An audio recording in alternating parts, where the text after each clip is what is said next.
We're also all now dealing with record high prices due to inflation. So Bloomberg News is reporting that a loaf of bread, I can't believe this, $10, you guys, in some places. And some restaurants, including this one in Virginia, are now charging customers a 3.5% inflation fee on checks.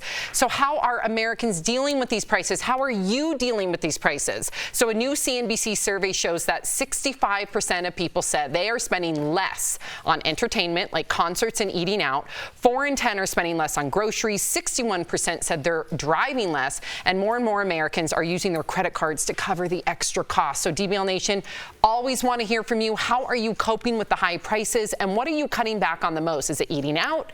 Is it driving, entertainment, maybe all of the above? Please go to dblvote.com to weigh in. Jeff, what would you say to this? I think for me personally, we're feeling it too, just like everybody else. I think I cut back more on entertainment than anything else. I used to love going to concerts, to the movies. I don't know if it's because I have kids, but some of the prices now are outrageous. To see a band that I just like growing up, tickets are like $500. And I'm like, what? And don't even get me started on the surplus tax. Who's getting that? What?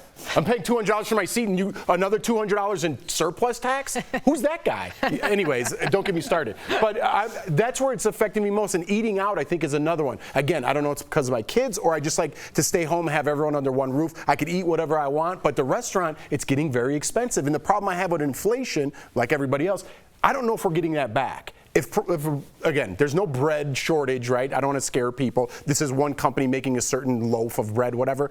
But you're never going to get that back. Once you have that surplus, a restaurant has that surplus, a business has that surplus, they're not going to say, hey, inflation came down a little bit, so are our prices. They're going to keep that. Once they get that price, they're going to keep that price. I just think it's a really important time for Joe Biden to go on his promise during his campaign and forgive some student loan debt.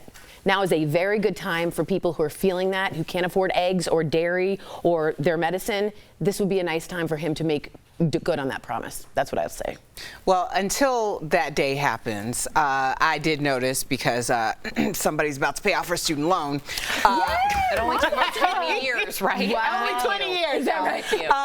But I noticed that because there was a period of time where everyone was just put on pause.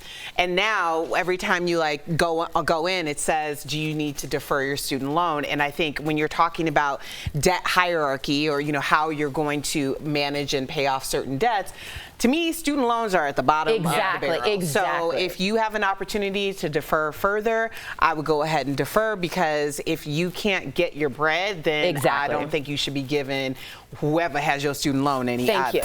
I think President Biden needs to give all citizens another stimulus check. People cannot afford to put food on the table.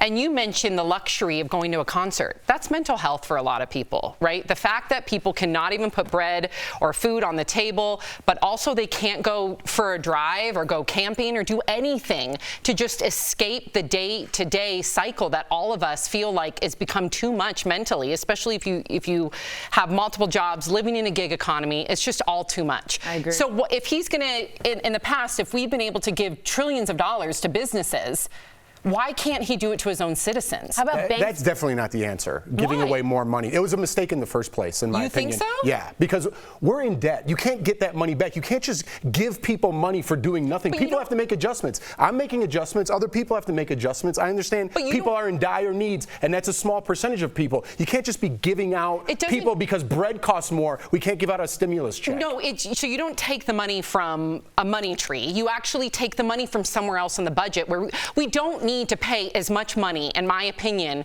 into the wars, into weapons, into, I don't even want to get into defunding the police and things like that. I think there definitely is room to take care of your citizens by looking at the budget with some of the best economists in the world and saying, okay, right now Americans are hurting. Let's give them all $1,200 or whatever that stimulus check may be, and let's take a little bit over here from this budget and make it work. There's a way to make it work. You just have to reprioritize. And right now, Americans need it. I hear what you're saying. I want to hear, but I think if we gave 80% in taxes, just say we did that, right? We almost give 50 now. If we gave 80, nothing would change. The government would find another way to spend that money on something that wouldn't help infrastructure, that wouldn't help bridges, that wouldn't help the poor. They would spend that money on what they wanted to. So I don't care what amount of money that we give back to the government. I think it's their spending that the problem lies. I agree with that.